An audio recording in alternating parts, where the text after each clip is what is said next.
कई जगह फॉर्म भरते वक्त आपने एक कॉलम जरूर भरा होगा और ये बेहद इंपॉर्टेंट कॉलम होता है और ये कॉलम होता है नॉमिनी का। यानी जब भी आप कोई इन्वेस्टमेंट करते हैं, कोई अकाउंट खोलते हैं या इंश्योरेंस खरीदते हैं, आपको फॉर्म के एंड में ये सेक्शन भरना होता है कि उसका नॉमिनी कौन होगा। यानी अगर अकाउंट के प्राइमरी होल्डर को कुछ हो जाता है तो उस हालत में ये सारा जो इन्वेस्टमेंट है, पैसा है, ये किसके पास जाएगा? ये जाएगा नॉमिनी के पास। लेकिन क्या नॉमिनी ही इस पैसे का मालिक होता है? नहीं, नॉमिनी मालिक नहीं होता है और आज हम यही समझने वाले हैं। मैं हूं प्रियंका संभव, आप देख रहे हैं मनी 9 और इस तरह के काम के वीडियोस मैं आप तक लेकर आती रहूंगी। आज की वीडियो में हम समझने वाले हैं कि एक नॉमिनी की भूमिका क्या होती है और नॉमिनी से अलग लीगल हेयर यानी कि उत्तराधिकारी कौन होता है और इन दोनों के बीच का रिश्ता क्या होता है। तो जब आप नॉमिनी का कॉलम भरें तो समझ जाएं कि आप ये जब भरते हैं तो ये जो शख्स है जिसे आप नॉमिनी बना रहे हैं उसका रोल क्या रहने वाला है। तो सबसे पहले नॉमिनी क्या होता है? क्या आपको भी यही लगता होगा ना कि अगर मुझे कुछ हो जाएगा तो ये सारा पैसा नॉमिनी को जाएगा तो नॉमिनी को। लेकिन नॉमिनी मालिक नहीं है, नॉमिनी सिर्फ रखवाला है और लीगल टर्म में से ट्रस्टी कहा जाता है। इसे ऐसे समझिए कि किसी दिन ऑफिस जाने की जल्दी में आपके घर का दरवाजा खुला रह गया, चाबी वहीं अटकी रह गई और आप निकल गए और आपको 2-3 दिन के लिए शहर से बाहर जाना है शाम को। तो अब जो बिल्डिंग का गार्ड है आप उसको बताएंगे कि देखिए ऐसे दरवाजा खुला रह गया, जरा जाकर चेक कीजिए। गार्ड जाएगा, चेक करेगा, दरवाजे को टाइटली बंद करेगा, चाबी अपने पास लाके रख देगा और आपकी फैमिली जब पहुंचेगी तो उनको वो चाबी हैंड ओवर कर देगा। यानी उसने उतनी देर तक आपके घर को गार्ड किया। और नॉमिनी का भी यही काम है, वो आपके पैसे को, आपके इन्वेस्टमेंट को तब तक गार्ड करेगा जब तक कि असली उत्तराधिकारी लीगल हेयर आकर के उससे वो जिम्मेदारी नहीं ले लेता है। तो नॉमिनी यानी प्योर टर्म में वो बस सेफ गार्ड कर रहा है, वो गार्जियन है, ट्रस्टी है, रखवाला, आप उसे जो कह दीजिए। असली उत्तराधिकारी जो है उसे वो सारे पैसे मिलते हैं।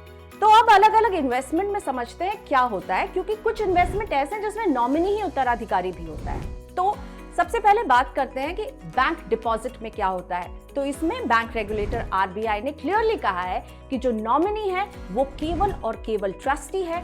वो पैसे उस तक पहुंच जाएंगे नॉमिनी तक, लेकिन फिर ये नॉमिनी को इंश्योर करना है कि ये पैसे उत्तराधिकारी को मिले। यानी कि नॉमिनी उत्तराधिकारी नहीं है, नॉमिनी बस ट्रस्टी है, उसके पास पैसे जाएंगे और उसके बाद जो भी सही उत्तराधिकारी होगा उस तक पैसे पहुंचाने की जिम्मेदारी भी नॉमिनी की है। और ये किसको जाएंगे? जो उत्तराधिकारी कौन होगा? तो यहाँ पे लॉज ऑफ सक्सेशन जो है वो काम करेगा। यानी जो सक्सेसर होगा उस फैमिली का, उस फैमिली के मेंबर्स जो हैं उनके पास ये जाएगा। अगर विल है तो विल में साफ लिखा होगा कि ये है सक्सेशन के थ्रू इनके पास पैसा जाएगा, और विल अगर नहीं है तो एक सक्सेशन सर्टिफिकेट बनाया जाएगा।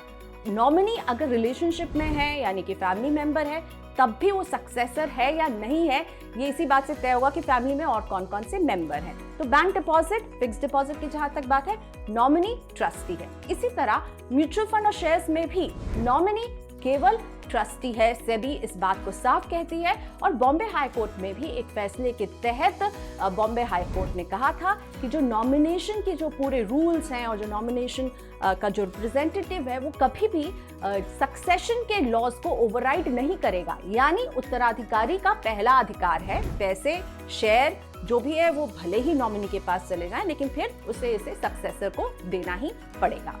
इसी तरह पीपीएफ में भी नॉमिनी जो है केवल ट्रस्टी होता है। लेकिन अब उन दो इन्वेस्टमेंट की बात करती हूं जहां पर नॉमिनी ही उत्तराधिकारी भी हो सकता है, और ये दो इन्वेस्टमेंट है।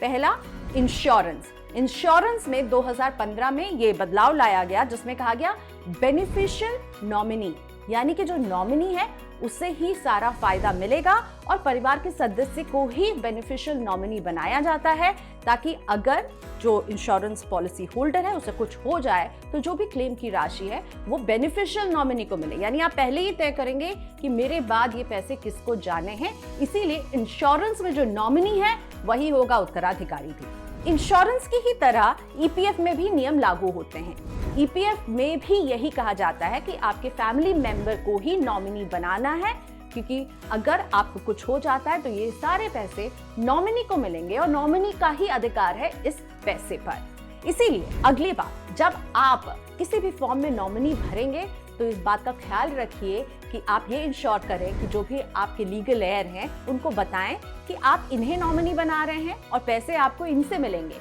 तो 2-3 बातें जो हम नॉमिनी लिखते वक्त नज़रअंदाज करते हैं। एक, बहुत श्योर रहिए कि आप किसको नॉमिनी बनाना चाहते हैं और कौन आपका सक्सेसर है। उनकी नाम की स्पेलिंग, उनका पता, सब कुछ सही दीजिए। अगर आप बदलना चाहते हैं नॉमिनेशन कभी, तो उसकी भी प्रक्रिया होती है, तो उसे भी बदल दीजिए अगर आपको कभी ज़रूरत लगे कि मुझे बदलना चाहिए जिसको मैंने नॉमिनी बनाया है। लेकिन ये ध्यान रखिए कि नॉमिनी मालिक नहीं होता है, वो बस ट्रस्टी है, गार्जियन है उन पैसों का जिसके लिए उसे नॉमिनी बनाया गया है।